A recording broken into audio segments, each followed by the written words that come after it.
Bien, bon, bonjour à tous. Je vous propose que l'on démarre sans trop tarder, puisque nous accueillerons tout à l'heure Madame Poirson, qui elle-même nous accueille dans ces lieux. Et donc, c'est important qu'on puisse tenir notre timing. On va commencer avec comme mise en bouche le film officiel de l'Expo. Alors ça, nous en déclinons par avance toute responsabilité, mais il a au moins un mérite. C'est qu'il vous présente globalement le projet, et ça va vous donner le contexte dans lequel on se situe pour vous présenter le pavillon dont on va vous parler dans quelques minutes. Donc on démarre par ce film qui vous donne le cadre dans lequel on va évoluer.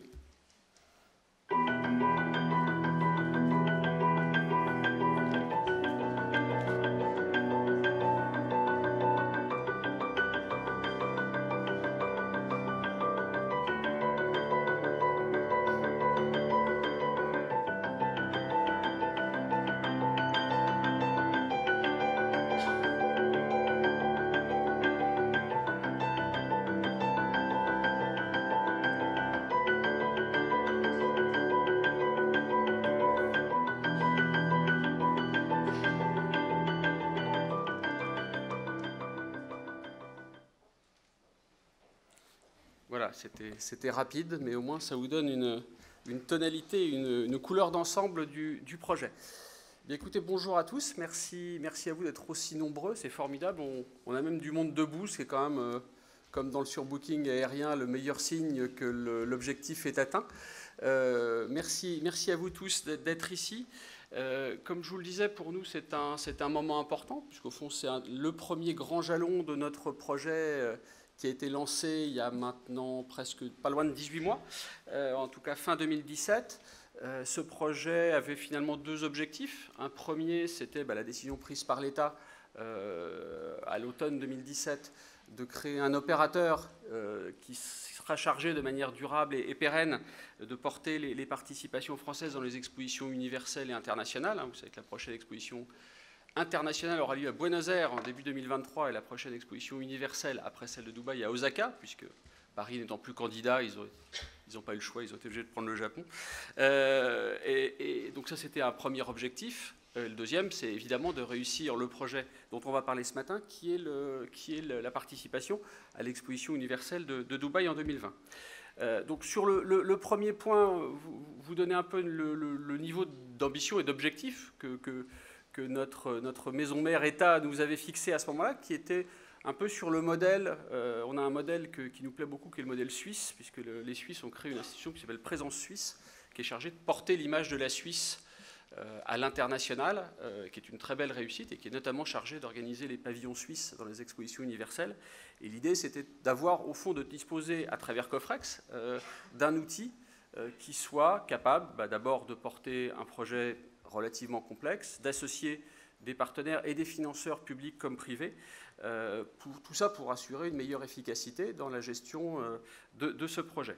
Le défi pour nous était important. Le choix de l'État qui nous parle à tous en tant que contribuable était de limiter sa participation au projet à un peu moins de 20 millions d'euros, ce qui est le montant que l'État avait consacré à l'exposition de Milan en 2015, alors même qu'on sait tous que les coûts d'Ubaïot sont 30 à 40% plus chers que ceux de Milan en particulier. Donc il y avait de toute façon nécessité, de manière durable, d'associer autour des acteurs publics un certain nombre de grands acteurs et petits et moyens acteurs français qui sont finalement concernés par la thématique de l'Expo de Dubaï. Donc, j'allais dire, notre objectif a vraiment été de s'appuyer sur cet écosystème public, des acteurs que vous connaissez comme Business France, comme les chambres de commerce, d'autres privés comme des initiatives sectorielles ou le MEDEF international ou d'autres. Très clairement, pour nous, ça a été la première bonne surprise de ce projet, c'est cette forte mobilisation qui s'est faite autour du projet, notamment un certain nombre d'acteurs publics, un peu mais beaucoup d'acteurs privés qui nous ont rejoints assez rapidement et qui, je dirais, au-delà des aspects financiers, parce que je vous parlais d'une participation de l'État d'un peu moins de 20 millions d'euros, alors qu'on a un budget total qui sera plutôt aux alentours de 28. Il était important d'atteindre cet objectif-là, mais plus largement, d'alimenter en contenu ce pavillon dont on parlera tout à l'heure, pour lequel, au-delà de l'image de la France, c'est aussi l'image de la compétitivité de l'ensemble des entreprises françaises qu'on souhaite porter. Je voulais vous les citer parce que la plupart d'entre eux sont dans la salle aujourd'hui. Pour certains d'entre eux, ils nous accompagnent depuis plus d'un an maintenant, presque un an. Et c'est évidemment extrêmement précieux. Il s'agit d'Engie, Anna Bousteau qui est ici, Renault, Caroline de Gesel, EDF, Lacoste, Bureau Veritas, Suez, Alcatel-Lucent, AXA, AQO Énergie, j'ai vu Eric Scotto quelque part,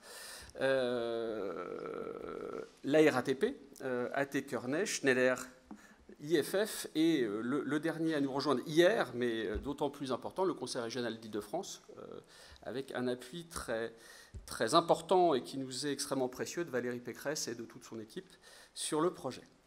Donc voilà, j'allais dire, pour nous, cette première étape de l'objectif était atteinte. On a maintenant une équipe qui tourne, un projet qui tourne, une équipe qui est présente dans la salle un peu autour de vous, sauf notre représentante à Dubaï qui, elle, n'a pas pu venir, mais l'esprit collectif du projet y est. Ça nous permet, dans de bonnes conditions, de lancer ce qui nous réunit aujourd'hui, c'est-à-dire la façon dont on va participer à cette exposition universelle en 2020. Le défi, là aussi, n'est pas négligeable. On a une exposition universelle qui est exceptionnelle à plusieurs titres. Par son nombre de visiteurs, puisqu'on sera plutôt dans la bonne moyenne haute des expositions universelles, avec plus de 25 millions de visiteurs. Un public, pour la première fois, très largement non national. C'est aussi une première par rapport à la plupart des expos antérieures. Une très forte présence asiatique, indienne, chinoise, pays de l'ASEAN, et évidemment proche et moyen-orientale. Présence africaine aussi, qui sera importante. C'est la première fois que tous les pays africains seront présents dans une expo universelle. Il faut le saluer. Et plus largement, un niveau d'ambition des pays participants avec lesquels nous essayons de nous comparer, extrêmement élevé. Pour en avoir discuté avec beaucoup de mes homologues des pays qui aujourd'hui, à peu près des 25 pays qui ont annoncé leur pavillon sur les 190 pays participants et qui ont un bon degré de préparation de leur participation, on voit qu'ils sont extrêmement allants, extrêmement ambitieux et que la comparaison sera ardue à tenir de notre côté, ce qui effectivement justifie qu'on mobilise l'ensemble des acteurs sur un thème qui est le thème de l'expo, qui nous parle à tous, qui au fond, comment aujourd'hui, dans un monde numérique qui se transforme sous l'effet du numérique, on peut, grâce à des villes plus intelligentes, plus connectées, et des territoires qui le sont également, arriver à des villes et des territoires qui soient réellement plus durables. Je pense que là, on a le cœur, au fond, de l'enjeu, qui est un enjeu évident pour les pays émergents, mais qui l'est tout autant pour nous, entre guillemets, vieux pays, qui, au fond, sommes confrontés aux mêmes défis. Pour répondre à ce niveau d'ambition élevé et ce niveau de comparaison élevé des autres pays participants, on a souhaité mettre en avant 3 caractéristiques de notre projet et puis un peu de notre esprit national. L'audace, l'art de vivre et le collectif. L'idée, c'est qu'à travers tous ces messages qu'on porte, qui sont des messages autant sur l'innovation et la capacité d'invention technologique de la France que sur la capacité à créer des modèles urbains attractifs, notre souhait, c'est d'arriver à atteindre ce qu'ont fait nos prédécesseurs, c'est d'être toujours dans les 3 ou 5 pavillons les plus visités des expositions universelles, ce qui pour nous, effectivement, se traduira par plusieurs millions de visiteurs. L'objectif pour ça, c'est effectivement le pavillon qu'on va vous montrer dans quelques instants, mais c'est aussi beaucoup la capacité à nourrir, à animer pendant ces 24 semaines de l'exposition, par toute une série d'événements, la présence de la France et aussi la capacité à montrer tout ce qu'on sait faire sur cette thématique. Donc, à travers ces 3 qualificatifs, qui est donc l'art de vivre, l'audace et le collectif, notre objectif est aussi de mettre en avant un certain nombre de facteurs différenciants, d'atouts que possède la France en matière de développement des villes et des territoires. Et finalement, elles peuvent se résumer à deux grandes idées. Alors, le projet, évidemment, essaiera d'être un peu plus fouillé, un peu plus sophistiqué que ça, mais si on essaie de la simplifier, ce sont au fond deux grandes idées. La première, c'est qu'on dispose en France d'acteurs, des grands, des petits, des publics, des privés, des acteurs du secteur académique et de la recherche comme ceux qui sont dans la commercialisation de nouveaux produits, des acteurs qui ont des compétences assez uniques, extrêmement innovantes, et qui se distinguent réellement sur la scène internationale par cette capacité à innover sur les territoires intelligents, les territoires connectés, les territoires durables. Mais au fond, on a aussi un plus, collectivement, et pas seulement à titre individuel, c'est de porter une vision du développement des villes et des territoires qui est un peu unique, qui est une réponse finalement centrée sur le citoyen, centrée sur le service, attachée justement à la durabilité des solutions offertes, et qui permet d'offrir une réponse à la complexité du développement urbain. La caractéristique des pays émergents, mais c'est vrai également pour nous, c'est qu'on a des modèles urbains et des modèles territoriaux plus largement de plus en plus complexes. Et pour cela, il ne suffit pas simplement d'y répondre par un empilement de technologies, mais par une vision globale, d'abord et avant tout de ce qu'en attendent les citoyens, les consommateurs, les usagers, et puis plus largement de ce qu'ils souhaitent avoir comme offre de services sur leur territoire. Un journaliste avec lequel j'en discutais il y a quelques semaines avait une très jolie expression qui parlait finalement de l'offre française en termes de développement des villes et des territoires comme étant l'Airbus de la ville. Je trouve que l'expression est jolie et en tout cas elle exprime bien ce qu'elle veut dire. Donc finalement notre conviction c'est de dire ce modèle un peu unique, il faut qu'on le porte. Il n'est pas tout seul dans le monde, vous savez comme moi que des acteurs de la technologie américains ou chinois en ont une autre, qui n'est pas forcément la nôtre. Il est important qu'on puisse la mettre en avant parce que il n'y a pas 50 modèles différents dans le monde. Il se trouve que je pense qu'on porte un de ces modèles.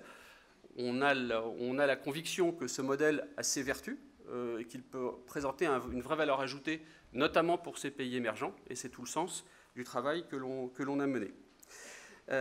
Donc effectivement, mobilisation de tout cet écosystème, souci aussi de pouvoir s'assurer que jusqu'en avril 2021, date de clôture de l'exposition universelle, ce que nous allons présenter dans ce pavillon, à l'extérieur de ce pavillon et dans les événements que nous organiserons, conserveront leur pertinence. C'est d'ailleurs pour ça que très rapidement, on a souhaité, évidemment en partant des souhaits de nos différents partenaires, mais en élargissant le cercle de cette réflexion, créer un certain nombre de groupes de travail, donc réunis dans un think tank que l'on a appelé Connecter les esprits, qui vise justement à mettre en avant et s'assurer, finalement, c'est un peu pour nous la garantie ou l'assurance qualité du projet qui nous permet d'être à l'aise avec l'idée que nous aurons toujours à présenter jusqu'à la fin de l'exposition quelque chose qui, en avril 2021, demeurera innovant et ne sera pas l'innovation d'hier ou d'avant-hier.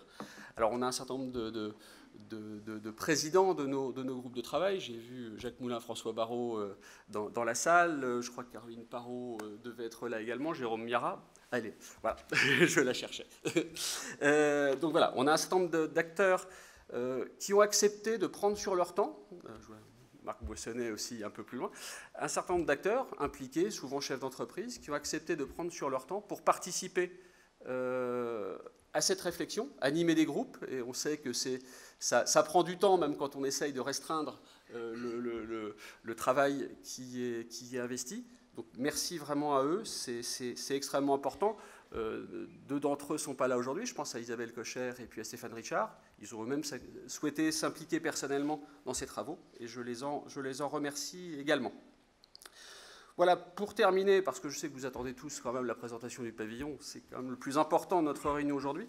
Je me dis qu'à un moment où on s'interroge beaucoup finalement sur la finalité de l'action publique, sur le développement des territoires, sur la façon dont on associe les villes et les territoires, enfin je pense que vous voyez à quoi je fais allusion.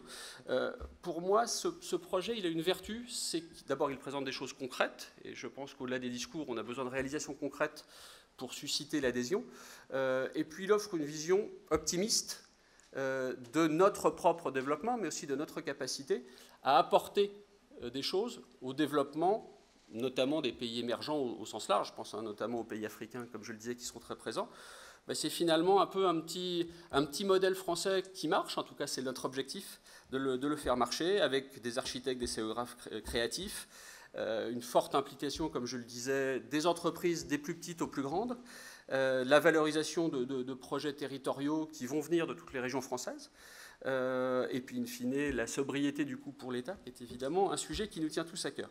Donc tout ça, finalement, c'est un peu pour nous l'image de la France qu'on souhaite projeter. On a affaire avec une exposition universelle finalement au plus grand des méga événements, comme on dit, qui existent, notamment pour les pays émergents. Alors vous allez me dire qu'on a d'autres très beaux méga événements, des Jeux Olympiques ou des championnats sportifs. Il se trouve que pour les pays émergents, l'exposition universelle en tant que telle a aussi une valeur extrêmement forte. Mais voilà, je pense que j'ai dit l'essentiel. Donc maintenant, je crois que je passe la parole à Jean-Luc, si je ne dis pas de bêtises. Où on vous passe peut-être le premier film, avant que Jean-Luc puisse faire son intervention.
Madame la ministre Brune Poirson, secrétaire d'État auprès du ministre d'État à la Transition écologique et solidaire, Monsieur Éric Linquier, commissaire général du pavillon France-Dubaï 2020 et président de la COFREX, mesdames et messieurs, c'est une grande fierté pour moi de vous présenter le pavillon France-Dubaï 2020. Je suis Jean-Luc Pérez, je dirige l'atelier du Prado, qui est une agence d'architecture et d'urbanisme installée à Paris et à Marseille. Cette double géographie nous a sans doute rendu particulièrement attentif à l'enjeu climatique de ce programme. Je suis associé dans cette belle aventure avec l'agence CGA, Jacob Selniker et Pascal Grabli sont là au premier rang. Ce groupement original a produit le pavillon France-Dubaï 2020 qui allie tous les savoirs de l'architecte et de l'ingénieur. C'est un geste architectural fort dont le développement durable est au cœur de notre projet. L'exposition universelle 2020 à Dubaï met la connexion entre les hommes au centre de l'événement, s'interroge sur l'avenir de notre maison commune et met en avant des modèles de villes durables et de territoires connectés au travers des solutions durables proposées par les différentes nations présentes. Alors, au travers du thème spécifique du pavillon, France, la lumière, les lumières, c'est une épure au service de la thématique de la mobilité que nous avons conçue, c'est-à-dire une vision du monde, d'un monde meilleur, au centre d'un projet de valorisation des connaissances et des savoir-faire français. L'une des lignes directrices du pavillon France est de créer l'émotion. En accord avec cette feuille de route, l'objet de notre architecture sera d'émouvoir. Le pavillon de la France pour l'exposition universelle de Dubaï apparaît au cœur de l'exposition comme une oasis, un jardin inattendu, sous un grand baldaquin de lumière. Dans ce contexte, comment s'imprégner immédiatement de cette intention propice à la rêverie, Notre idée, notamment, c'est d'utiliser une donnée trop souvent négligée des programmes d'architecture lors des grands événements, la file d'attente extérieure. Il s'est agi d'en faire un des éléments majeurs de l'expérience Pavillon France pour les visiteurs, de profiter du moment où le plus grand nombre se trouve rassemblé pour mettre en scène le partage de l'émotion et l'inscrire dans le souvenir de chacun. D'utiliser ce temps de la file d'attente comme un concert préparatoire de sensations avant de pénétrer au sein du Pavillon France pour y découvrir la scénographie du parcours visiteur. Alors, l'édifice est dématérialisé par son habit de lumière.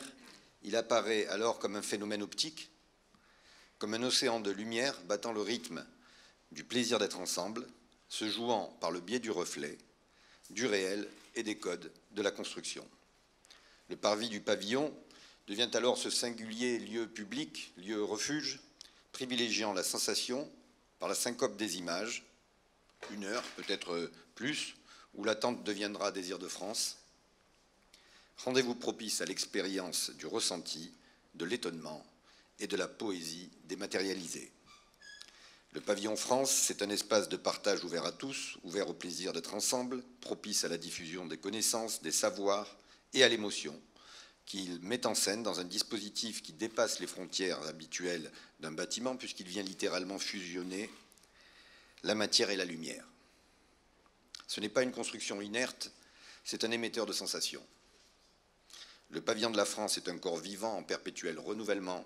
Vous pourrez le visiter plusieurs fois, il ne sera jamais le même, de jour, de nuit, à chaque heure, à chaque saison, du temps de l'exposition, il sera toujours différent.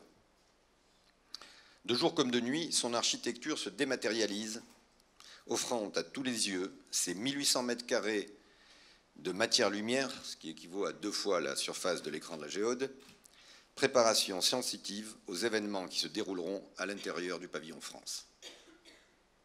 Notre projet s'inscrit également dans l'histoire des grands pavillons des expositions universelles en actant ici à Dubaï d'un dialogue entre la géographie et l'histoire. Ainsi, le dispositif architectural construit sa pertinence en inventant à Dubaï sa propre ombre et sa propre lumière, tout en fabriquant sa photogénie et son iconographie. Il s'agit du pavillon France le plus durable jamais conçu à ce jour, car il est démontable et réutilisable. Il est pensé dans le respect des piliers du bioclimatisme, une énergie renouvelable, propre et maîtrisée, des matériaux durables et une économie circulaire à l'œuvre.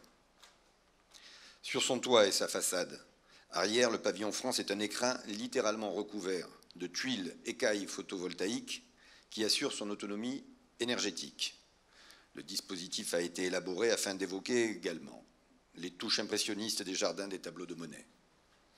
À travers le jardin à la française, disposé sur le parvis et composé de 15 espèces de plantes et d'arbres endémiques, il s'agit aussi de manifester l'attachement de la France au respect de la biodiversité. Dans les messages qu'il souhaite partager avec le plus grand nombre de visiteurs, le pavillon France sera un morceau de territoire exemplaire qui portera les valeurs de la France d'aujourd'hui, son savoir-faire et ses innovations, mais aussi son art de vivre à la française. Les volumes du pavillon organisent ces 2 fonctions principales, l'accueil du grand public et l'accueil des visiteurs professionnels. Le pavillon se présente comme un baldaquin monumental, composé d'un mur écran de 20 mètres de haut et 55 mètres de long, sur lequel sont connectés au sol un volume dédié au public et en dialogue avec le ciel, une plaque soulevée formant une terrasse panoramique. Alors ce décalage réalise un parvis de 1400 mètres carrés, entièrement protégé du soleil, dont le dais à 20 mètres de hauteur dessine un ciel de 1500 mètres carrés. Cet entre-deux, élément rajouté au programme initial souhaité par la COFREX, donne par la dimension de son vide son identité à ce palais de lumière. Dans la rue principale reliant tous les pavillons du site Expo Dubaï 2020, les visiteurs découvrent un fragment de rue à la française, un bistrot avec sa terrasse, une boutique. Cette petite urbanité introduit le parvis arboré qui protège les visiteurs des éléments climatiques. Le visiteur déambule ensuite dans le jardin, qu'il parcourt sur toute sa longueur, traverse le hall d'accueil et entame la découverte des expositions permanentes et temporaires du rez-de-chaussée du pavillon France. À l'étage supérieur, les professionnels bénéficient de différents espaces de travail, dont un lab innovation et un showroom. Certains de ces espaces dédiés aux professionnels sont ouverts, comme l'auditorium et l'agora, à tous les visiteurs lors des événements liés à la programmation grand public des 24 semaines de vie du pavillon France. À la proue de l'étage supérieur, une terrasse panoramique offre, avec ses 40 mètres de long et 9 mètres de profondeur, une vision spectaculaire du skyline de l'Expo Dubaï 2020 en format cinémascope. En fait, notre proposition relève de cette ambition française du siècle des Lumières, l'universel, en mettant en scène la nature, l'espace, la gravité, les savoirs et la connaissance, le jeu subtil de l'extérieur et de l'intérieur dans une architecture rayonnante du point du jour au plus profond de la nuit. Je laisse à présent le soin à Jean-Marie Priol du collectif Immersive de vous donner plus de détails sur la proposition scénographique du pavillon France. Merci.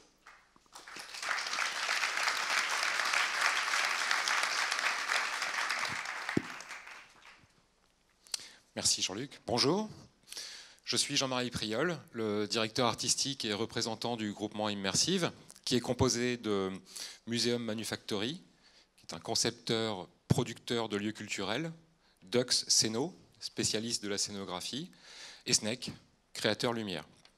Alors voilà 9 mois que nous avons constitué le groupement Immersive pour imaginer la scénographie de l'exposition permanente du pavillon France à l'Expo universelle Dubaï 2020. Nous avons mis en résonance nos savoir-faire pour concevoir une scénographie sensorielle et narrative en interaction avec le public. Un paysage immersif et onirique qui respire au gré de sa fréquentation, de l'heure du jour et de l'heure de la nuit. Exposition universelle. Qu'y a-t-il de plus universel que la lumière? On peut être sensible à un coucher de soleil, n'importe où sur le globe, et quelle que soit sa culture. La lumière qui devient matière-lumière est le fil conducteur qui traverse toute la scénographie du pavillon. Cette matière-lumière narrative vibre, elle ondoie au gré du temps, s'adaptant au nombre de visiteurs présents et accompagnant les différents événements. Elle respire, elle palpite tout au long de la vie du pavillon. Nous avons choisi de placer la lumière comme chef d'orchestre de la scénographie. Elle est le point de départ de toutes les intentions créatives du projet. À partir de là, nous nous sommes raconté l'histoire d'un voyage dans la lumière, de l'abstraction sensorielle vers les images concrètes de notre pays et des messages que nous voulons transmettre. Les principaux matériaux envisagés sont la lumière et une grande sculpture qui se déploie dans un paysage de transparence en vibration. C'est un parti pris impressionniste où la majorité des effets sont obtenus par les variations de lumière et les oscillations sonores qui enveloppent le visiteur.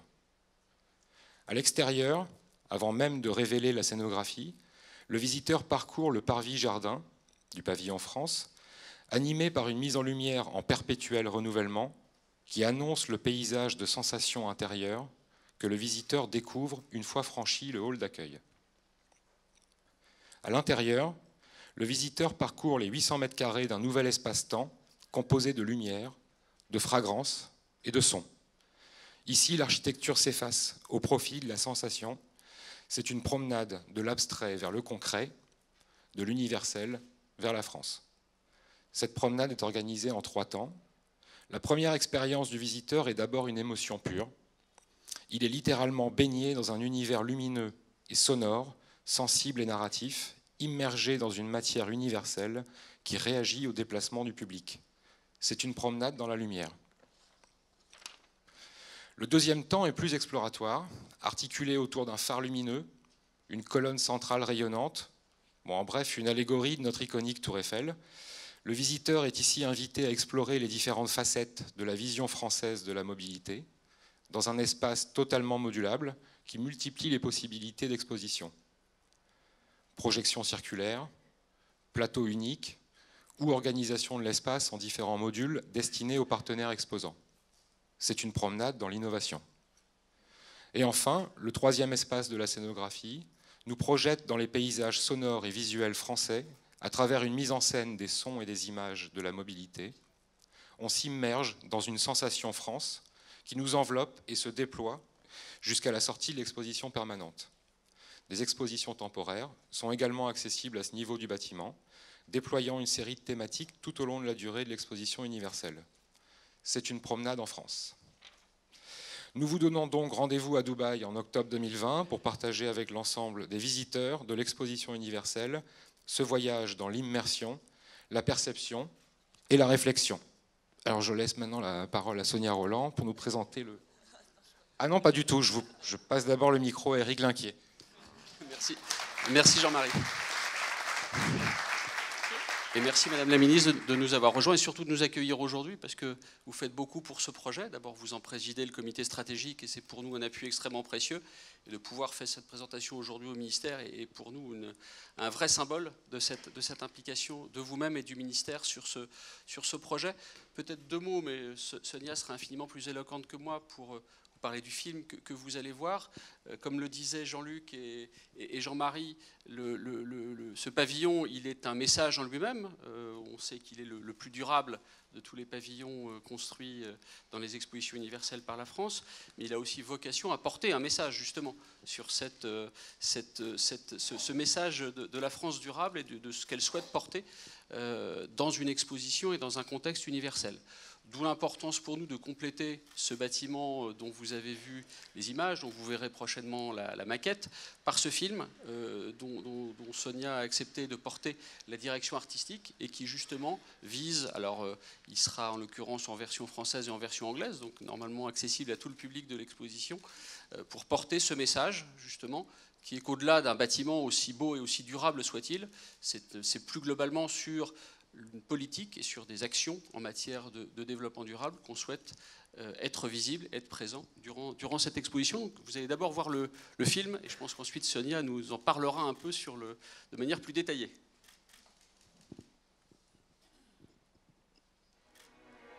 Dans un monde où 60% de l'humanité vit en ville, où la préservation de l'environnement est un enjeu majeur, la mobilité des hommes, des idées et des technologies est la voie de l'avenir. L'exposition universelle de Dubaï en 2020 place l'homme au centre des nouvelles lumières. Celles qui diffusent les idées de chacun pour servir le bien commun et construire les ponts du savoir entre les peuples. À Dubaï 2020, la France affiche son audace à travers la vision d'un monde plus juste, plus innovant et où chacun se met au service du collectif. Un monde où l'humanité utilisera les ressources de son génie pour protéger la planète et où la diversité sera une force pour imaginer le monde de demain.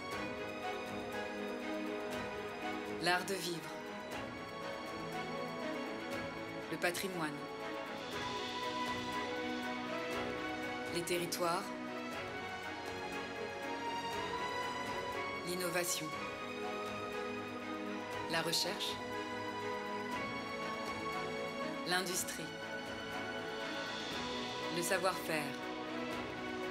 Des atouts qui contribuent à l'expression de la France et affirment sa place sur la scène internationale.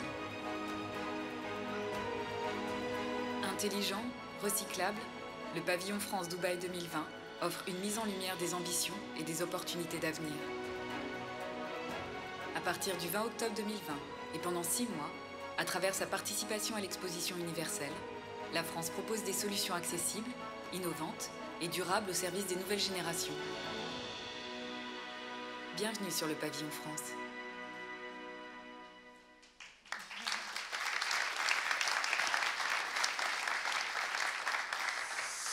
Eh bien, déjà, je voudrais vous remercier de m'avoir prêté cette confiance et de m'avoir permis d'exprimer en fait quelque chose qui est toujours difficile à exprimer, c'est son amour pour son pays.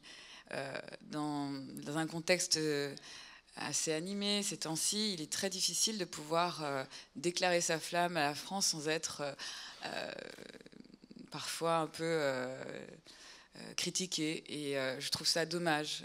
Moi, je suis une enfant née en Afrique, française, fière d'être française. Et à travers ce film, j'avais besoin aussi de montrer pourquoi je l'étais, pourquoi je suis fière de ce pays. Et aussi parce que peut-être que je voyage beaucoup et que je me rends compte souvent à l'étranger de la chance que nous avons de vivre dans ce pays et d'avoir ce patrimoine, ce savoir-faire, cette audace. Et voilà, j'avais besoin de l'exprimer à travers ce film.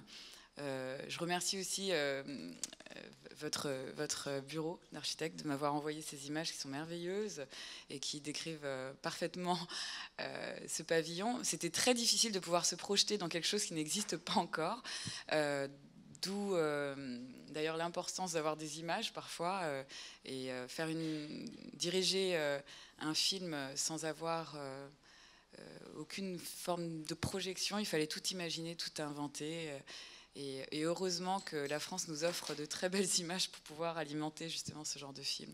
Alors merci pour la confiance que vous m'avez tous prêtée. Et sachez que je suis très très fière d'avoir participé à ce film. Et encore merci. Voilà.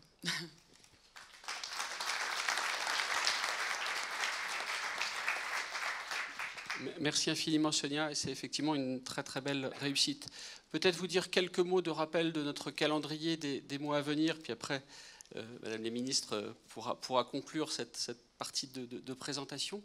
Donc effectivement, vous l'avez là sur l'écran et dans vos dossiers, on est à une étape importante. Hein. Le projet a démarré en octobre 2017 avec la signature du contrat de participation de la France à l'occasion de la visite du président de la République aux Émirats. L'année 2018 finalement était toute une phase préparatoire. Les différents sujets que j'ai pu aborder lors de mon introduction, la création de Cofrex, la mise en place des différents partenariats et des différents financements, le lancement de l'activité du think tank, les réunions de notre comité stratégique qui ont permis de structurer les travaux et évidemment toute la phase de préparation de ce pavillon dont vous avez la révélation aujourd'hui. Si on se tourne vers l'avenir, les prochaines étapes vont être beaucoup évidemment sur le terrain. Il s'agit maintenant de construire ce pavillon que vous avez vu. C'est un travail qui va commencer dans le courant du mois de mai prochain, qui va s'achever dans le courant de l'été 2020. Date à laquelle nous pourrons en même temps donc à la fois avoir un bâtiment, une scénographie, un contenu pour être prêt à temps à l'ouverture le 20 octobre 2020, ouverture officielle de l'exposition. Deux dates importantes à retenir ensuite, c'est évidemment la Journée de la France à l'exposition, le 29 janvier 2021. Chaque pays a sa journée, on va faire en sorte que celle de la France soit inoubliable en 2021. L'exposition se termine le 10 avril 2021.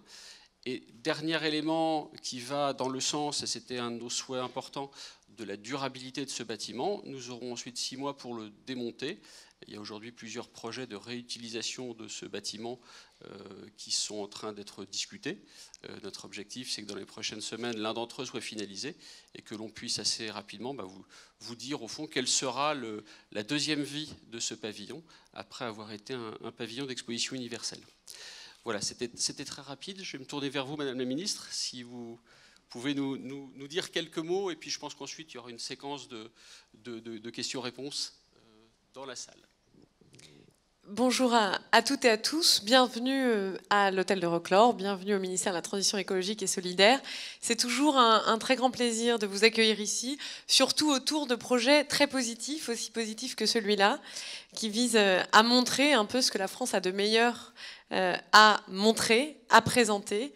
C'est une vraie vision non seulement de ce qu'on fait en France, mais aussi de tout le potentiel que la France a à l'étranger, et ça doit être centré sur la transition écologique et solidaire. C'est une volonté très forte du président de la République, qui, comme vous le savez, à l'étranger, défend beaucoup cette vision-là, et nous voulons et nous tenons à l'appliquer aussi en France. C'est ce que nous sommes en train de faire en ce moment. Et je suis ravie aussi de voir des entreprises françaises venues en nombre, parce que ce sont elles qui ont et qui portent ces solutions-là. C'est à l'État de les pousser à aller encore plus loin, mais c'est vous qui, maintenant, portez une grande partie de l'image de la France. Et donc, un des objectifs aussi de cette exposition universelle, de la présence française là-bas, c'est de pouvoir vous permettre de déployer, développer plus encore vos activités avec cette vision-là tournée autour de la transition écologique et solidaire. Alors moi, assise là dans mon fauteuil, je pourrais parler pendant très longtemps. On m'a demandé de faire un discours. Soit je le fais, soit on passe directement aux questions réponses. Je crois que je vais quand même prendre la parole le plus rapidement possible. Vous savez, généralement, quand un homme ou une femme politique, en l'occurrence, a un micro dans la main, on a souvent beaucoup de mal à le laisser filer. Donc tant que je l'ai, écoutez, je vais le garder un peu. Je vais juste vous détailler un peu plus la vision que nous avons, nous, de ce pavillon, de cette exposition. Et puis ensuite, je serai ravie d'échanger plus en détail avec vous.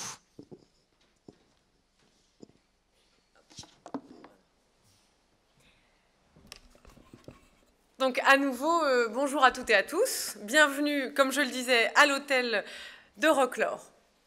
Dans 1 an et demi, du 20 octobre 2020 au 10 avril 2021, il y aura plus de 25 millions de visiteurs qui vont venir du monde entier pour se rendre aux Émirats Arabes Unis pour vivre cette expérience unique, la prochaine exposition universelle. Alors souvent, quand on entend l'expression, le mot, les mots, exposition universelle, on se dit, mais alors qu'est-ce que ça va donner? Quelles inventions vont sortir de ça? On pense souvent à la Tour Eiffel, au ketchup, au téléphone, tout ça, toutes ces inventions-là qui ont vu le jour au moment et à l'occasion d'expositions universelles. Alors, je vous mets un peu au défi. Qu'est-ce que vous allez, vous aussi, sortir comme grande innovation, grande créativité? Loin de moi, bien sûr, l'envie de vous mettre la pression. Vous faites déjà énormément, mais je crois que le pavillon en lui-même est à l'image de cette innovation et de cette volonté d'aller vraiment montrer une image créative, écologique et solidaire. Je suis ravie aussi d'avoir découvert à vos côtés, comme je le disais, ce magnifique pavillon que nos partenaires ont imaginé et que la France représentera à cette occasion à Dubaï. Vous le savez, depuis la première édition, en 1851 à Londres, l'exposition universelle représente une vraie occasion de partage, d'innovation et de coopération entre les pays. Et c'est ça aussi que nous voulons porter à cette occasion. Qu'il s'agisse de relever les grands défis auxquels font face nos sociétés ou simplement d'améliorer nos modes de vie, on a toujours su échanger de belles idées lors de ces séquences. Chaque édition a été l'occasion de rassembler les nations du monde, d'imaginer ensemble un futur qui soit à la hauteur de nos ambitions. Parce que c'est ça aussi qu'on doit arriver à faire à Dubaï, c'est à faire en sorte qu'ensemble, avec cette interaction entre des entreprises, des solutions, des citoyens, des pays étrangers, eh bien, puissent émerger des innovations, des réponses à des problèmes locaux aussi, puisque Dubaï est un peu la porte d'entrée, la clé d'entrée vers l'Afrique. Lors de cette prochaine édition, nous ferons face au XXIe siècle. Moi, j'ai l'habitude de dire qu'on n'est pas encore rentré dans le XXIe siècle. On est toujours au XXe siècle, on le voit dans nos structures étatiques, on le voit aussi dans certaines de nos réponses, et on est en pleine transition, en train de passer du XXe siècle au XXIe siècle. Et il faut que ce pavillon-là, et je vois que c'est déjà le cas, et que chacune de nos actions, eh bien, représente vraiment ça, ce XXIe siècle. On sait qu'il y a déjà un terreau fertile aujourd'hui pour le progrès des technologies, des sciences, des connaissances, mais aussi des collaborations, parce que le progrès, ce n'est pas que la science, les nouvelles technologies. Bien sûr, l'homme n'a jamais été aussi loin, intelligence artificielle, numérique, on ouvre toujours plus loin le champ des possibles, mais on sait aussi que c'est source de grands périls. Je ne vais pas vous expliquer ici ce qu'est le changement climatique. Et donc, c'est à nous d'en apporter les réponses, et c'est pour ça, et c'est fondamental que ce pavillon-là, eh bien, ce soit aussi l'occasion de réfléchir à un nouveau projet de société, de défendre aussi et de présenter un nouveau modèle de société, des nouvelles façons de vivre en société. La France, dans l'Europe, doit incarner ça. L'avenir de l'Europe, l'avenir de la France, c'est d'être une puissance écologique. Et vous en êtes les fers de lance, et il faut que ce pavillon incarne ça. Le thème « Connecter les esprits, construire le futur » s'inscrit d'ailleurs dans une vision particulière de l'avenir. Oui, nous devrons faire face ensemble. Oui, le citoyen doit bien occuper une place centrale, mais libérera également une place à part à l'ensemble du vivant. C'est ça aussi l'enjeu. Faire rentrer la biodiversité, la nature, et dans le pavillon et dans la société. Et donc nous avons choisi ce thème dans la société, dans le monde économique. Nous avons choisi le thème lumière, lumière, parce que bien sûr, aucune mobilité n'est plus rapide que la lumière. Ce thème évoque aussi le XVIIIe siècle. Et c'est un mot, lumière, qui est traduisible, ou on n'a pas besoin de traduire plutôt, dans beaucoup de langues à l'étranger. Lumière évoque le siècle des Lumières, ce XVIIIe siècle français qui a inspiré de nombreux philosophes étrangers et aussi des systèmes politiques qui ont essaimé à travers le monde. C'est une partie de l'universalisme à la française qui est portée dans ce mot lumière. Et donc on veut faire valoir cet héritage. La France du XXIe siècle est déterminée à mettre tous ses talents, ses compétences au service du développement durable. Et donc nous comptons faire valoir à plein l'exception française. Parce que nous sommes une exception dans notre façon d'aborder les choses, d'aborder notre façon, aussi bien notre modèle économique que notre vision de la société.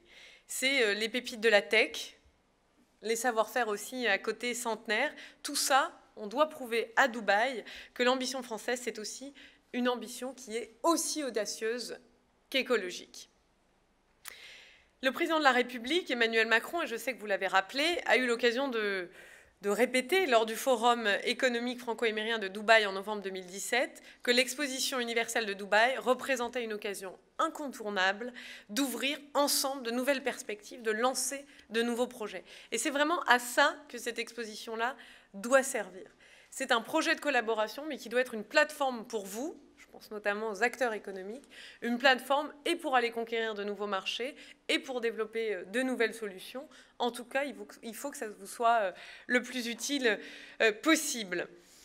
C'est ça qui nous semble indispensable. Ça s'inscrit aussi plus largement dans le travail que nous faisons autour du One Planet Summit. Vous en avez peut-être entendu parler pour certains d'entre vous. D'ailleurs, je vois quelques visages amis que je remercie d'être à nos côtés à l'occasion du One Planet Summit, qui n'a d'autre objectif que de mettre en œuvre le plus rapidement possible l'accord de Paris. À l'heure où il est menacé par le président Trump, je le cite, ou d'autres, eh bien, il faut que plus que jamais, nous le rendions irréversible, cet accord de Paris. Et comment? Eh bien, en le mettant en œuvre. Et donc, notre objectif est de développer une diplomatie, des solutions, une diplomatie concrète, où on encourage, on aide, on participe à la prise d'engagement très fort en faveur de la planète, qui rassemble des acteurs aussi bien publics que privés qu'associatifs, et qui permettent de développer des solutions concrètes avec des objectifs très concrets. Par exemple, la lutte contre la désertification, je parle de ça puisque nous étions en Afrique, et qui met autour de la table aussi bien des entreprises privées que des bailleurs internationaux, que des investisseurs privés. Notre but, c'est de trouver des nouvelles solutions, et puis de se voir toutes les années pour s'assurer que c'est bien mis en œuvre. Donc vous voyez que notre objectif est d'être dans le concret, le plus concret possible. Je suis ravie de voir que déjà tout ça a bien évolué, bien avancé, qu'il y a un magnifique pavillon qui va sortir de terre, pavillon recyclable, et il faut que ce soit un réceptacle de solutions. Alors, je vous ai dit, quand j'avais la parole, j'avais tendance à ne pas la quitter. C'est la maladie des hommes et des femmes politiques. Mais je crois que je vais m'arrêter là, en vous remerciant encore d'être tous ici, venus aussi nombreux. On a construit et on avance très vite, mais on veut fonctionner aussi en méthode, ce que j'appelle agile, c'est-à-dire n'hésitez pas à nous faire remonter aussi bien vos craintes que vos enthousiasmes pour qu'on puisse les prendre en compte, les intégrer dans le projet et que ça soit une initiative qui vous soit la plus utile possible et qui ait l'impact le plus fort sur et l'image de la France et la transition écologique et solidaire dans le monde. Donc je vous remercie, à tout de suite.